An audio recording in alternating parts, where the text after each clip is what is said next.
നമസ്കാരം. പ്രവാസി മലയാളിയിലേക്ക് സ്വാഗതം. ഗൾഫ് നാടുകളിലെ കനത്ത ചൂടുയരുകയാണ്. GCCയിലെ മിക്ക രാജ്യങ്ങളിലും ചൂട് 40 ഡിഗ്രിക്കും 50 ഡിഗ്രിക്കും ഇടയിലായി തുടരുന്നു. ചൂട് വർദ്ധിച്ചതോടെ ജനങ്ങൾ ജാഗ്രത പാലിക്കണമെന്ന് അറിയിച്ചിരിക്കുകയാണ് ഭരണകൂടങ്ങൾ. ചൂടിൻ്റെയും ഈർപ്പത്തിൻ്റെയും അപകടകരമായ സംയോജനമാണ് ഇത്തവണ ഗൾഫ് മേഖലയിൽ ആഞ്ഞടിക്കുന്നത്. ദുബായിൽ അന്തരീക്ഷ താപനില 43 ഡിഗ്രി സെൽഷ്യസ് ഉയരുമെന്ന് പ്രവചിക്കപ്പെടുന്നു. എന്നാൽ അന്തരീക്ഷ ഊഷ്മാവ് മാത്രം തെറ്റിദ്ധരിപ്പിക്കുന്ന വിധത്തിലാണ് കാലാവസ്ഥാ വിദഗ്ധർ ചൂണ്ടിക്കാണിക്കുന്നത്. നിലവിൽ വൈറ്റ് ബൾബ് താപനിലയെക്കുറിച്ച് കാലാവസ്ഥാ നിരീക്ഷകർ ആശങ്കാകുലരാണ്. കാരണം ഈ ആഴ്ച ദുബായിൽ ഈർപ്പത്തിൻ്റെ അളവ് 35%-നും 45%-നും ഇടയിലായിരിക്കുമെന്നാണ് പ്രതീക്ഷിക്കുന്നത്. ഇത് ഗുരുതരമായ ആരോഗ്യ പ്രശ്നങ്ങൾക്ക് കാരണമാകുന്നു. ദുബായിൽ ഈ ആഴ്ച 30 ഡിഗ്രി സെൽഷ്യസിലേക്ക് വൈറ്റ് ബൾബ് താപനില കടന്നേക്കാം. ഇത് ആരോഗ്യ പ്രശ്നങ്ങൾ സംഭവിക്കുന്ന ഘട്ടത്തിലേക്ക് കടന്നേക്കാം. ഇവ കാരണം മനുഷ്യർക്ക് വിയർപ്പിലൂടെ 80% ചൂട് നഷ്ടപ്പെടുന്നു.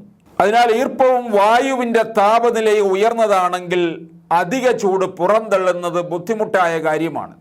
ഒരു മനുഷ്യൻ്റെ ആന്തരിക ശരീര താപനില ഏകദേശം 37 ഡിഗ്രി സെൽഷ്യസ് ആണ്.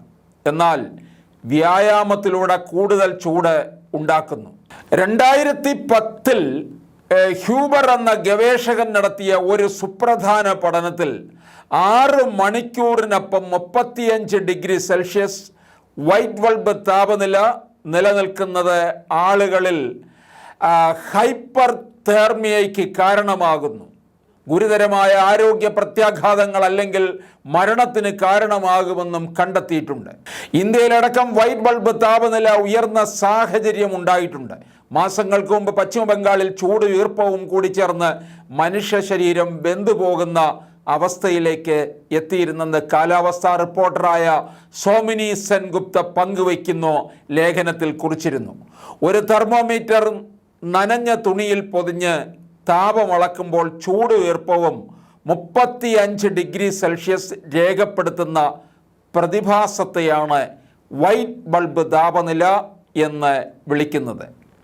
കാലാവസ്ഥാ വ്യതിയാന അപകടകരമായ വൈറ്റ് ബൾബ് താപനില നിലനിൽക്കാൻ കാരണമായേക്കാം. ഈർപ്പം കൂടുതലുള്ള ഉഷ്ണമേഖലാ പ്രദേശങ്ങൾ, പ്രത്യേകിച്ച് മൺസൂൺ ബെൽറ്റിനോട് ചേർന്നുള്ള പ്രദേശങ്ങളിൽ വൈറ്റ് ബൾബ് താപനില ഉയരാൻ സാധ്യതയുണ്ട്. ചൈന, ഇന്ത്യ, ബംഗ്ലാദേശ്, പാകിസ്ഥാൻ, ആഫ്രിക്കയിലെ സഹേൽ മേഖല എന്നിവയെല്ലാം പ്രധാന അപകട മേഖലകളായി കണക്കാക്കപ്പെടുന്നു.